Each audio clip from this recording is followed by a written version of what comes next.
To start things off, we're going to take a look at how we can set up a testing environment for us to be able to try out all these different techniques that we're going to be using for Android vulnerability testing.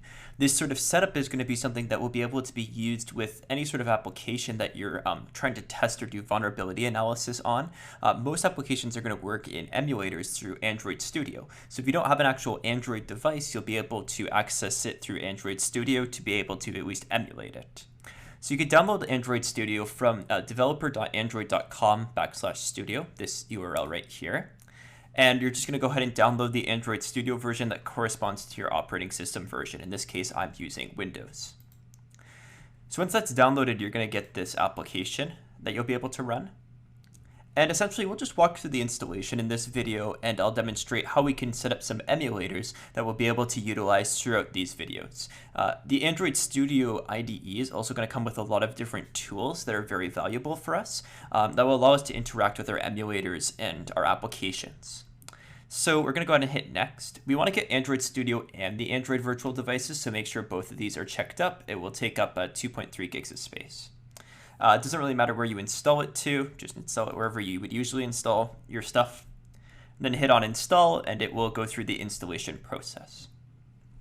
So once this installation process is complete, you'll have the Android toolkit that's like ADB and those sort of tools that we'll be using throughout this. And as well, you'll have access to write your own code as well as run emulators.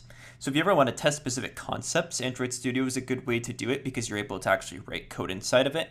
In addition to this, you'll have some emulators set up and you'll be able to access and work with those. So we'll discuss a bit about working with emulators as well to get an idea of that, and that will be sort of in future videos as well. Once this is completed, we can hit next and finish to launch Android Studio. So now it will ask you whether you want to import any settings or not. In this case, I do have an older install that I can import from, or I could choose to not import settings. For your first time, you probably won't have to import anything at all. So in this case, again, because I had an older installation, it's going to ask me about things with system files, and I can sort of delete those directories just to clear up some of the data that's there. And then from here, we'll launch Android Studio. Now, launching Android Studio will take a little bit of time.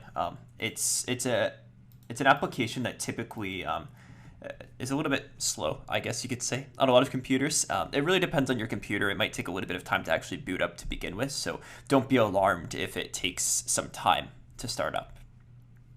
See, once you get here, we'll load in the components, we'll load in the modules, and then once this is done, we'll be able to access what we're really looking to get to, which is the emulators.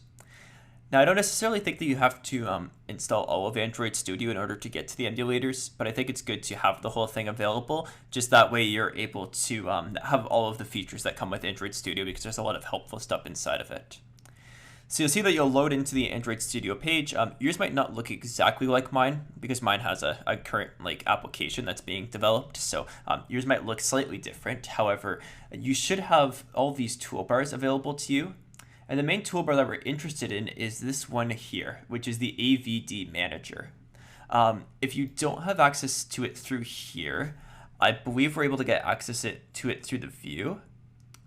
There's a few different tool windows that are available inside of here. You just want to make sure that each of your toolbar and navigation bar and main menu and status bar are all enabled so that you're able to access this. When you click on this, what it will do is it will load up a page that will show all of our Android virtual devices. And you see in this case, I have none available, which means that I can just create a new virtual device in this case. So these virtual devices will have a little bit of customization. You'll essentially have access to be able to create things that mimic the hardware of any of the Google devices. See that there's phones, there's TV, there's the tablets, the watch OSs, the automotive OSs as well, so you can emulate any of those. And you can pick really any of these that you like. Let's just say I'll pick a Pixel 3 for this example. And you'll see inside of here there'll be a whole bunch of different operating systems that you can pick. And you'll have to download them the first time that you want to utilize them. But you'll see on here you can see which version it is. So there's Android 10, Android 9, Android 8.1. So you can really pick whatever Android version you'd like. For this one, we'll just use Android 9.0 because I have it downloaded and available. There aren't really too many major operating system differences when we're working with vulnerability analysis of applications, but in general, you just sort of want to pick operating systems that are supported still. So whatever's supported by the application you're looking to pen test would be what you're picking out of here. But in this case, we'll just pick 9.0 for this example. you'll see we'll be able to give it a name. So I'm going to call mine Pixel 3 Vulnerability Analysis, just to give it like a unique name so I know what it is. And we can customize other details about it, such as like the startup orientations and like the performance pieces. Usually I just leave these all as default and click finish. And now we'll have the device available to us. So you'll see from here, we can just click on the play button, and this will actually launch the device for us to be able to use. So let's go ahead and try that and let it run. Again, it might take a few minutes for it to launch. The emulators as well tend to be a little bit slow to start up, but once things are started up, then it starts to run pretty well, and you'll be able to like work with them relatively flawlessly depending on how fast your computer is. I think most modern computers would be able to run emulators fairly well. Of course, emulators aren't really computationally intensive for the phones because the phones themselves don't use a huge amount of hardware comparative to computers. But yeah, again, your mileage may vary depending on what kind of computer you're using. And just while this is loading here, I'll also note that if you have an Android device, you can utilize it for this testing as well. The reason why I use emulators myself is because we're going to be installing purposefully vulnerable applications onto these devices. So we don't really want to do that on a live device. We mostly want to do that on emulators so that we aren't like impacting the performance of our actual devices themselves. But if you do want to utilize it, you can simply just plug in your USB device. And then you'll have to enable USB debugging, which I'll talk about in a future video, to be able to actually get onto the device through ADB. And then from there, you'll be able to follow along just as if you were using an emulator. So just keep in mind, you don't necessarily always have to use the emulators. You can use things such as devices as well. So those will work too.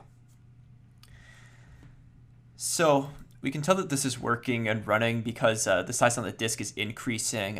As the emulator launches, the size on the disk will slightly increase. I think usually they end up taking about like 9 or 10 gigs. And then as you install more stuff, they'll start to take up more and more space. So that's just something to generally keep in mind. You'll notice down here it also says that it's indexing. A lot of the time Android Studio is going to be working through different things to index and get things set up. So again, just be patient with Android Studio. It will eventually start to run the things that you need it to run. So this at least gives you a good idea about how we can install the environments that we'll be able to test with.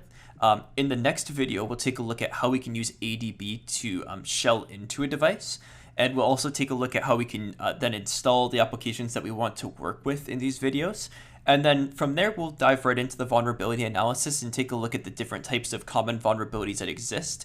Take a look at how to analyze applications and figure out what common vulnerabilities we might want to look at. So that will be what we take a look at in the next video. For now, you've got your emulator set up, you've got your environment set up, so you should be ready to progress on.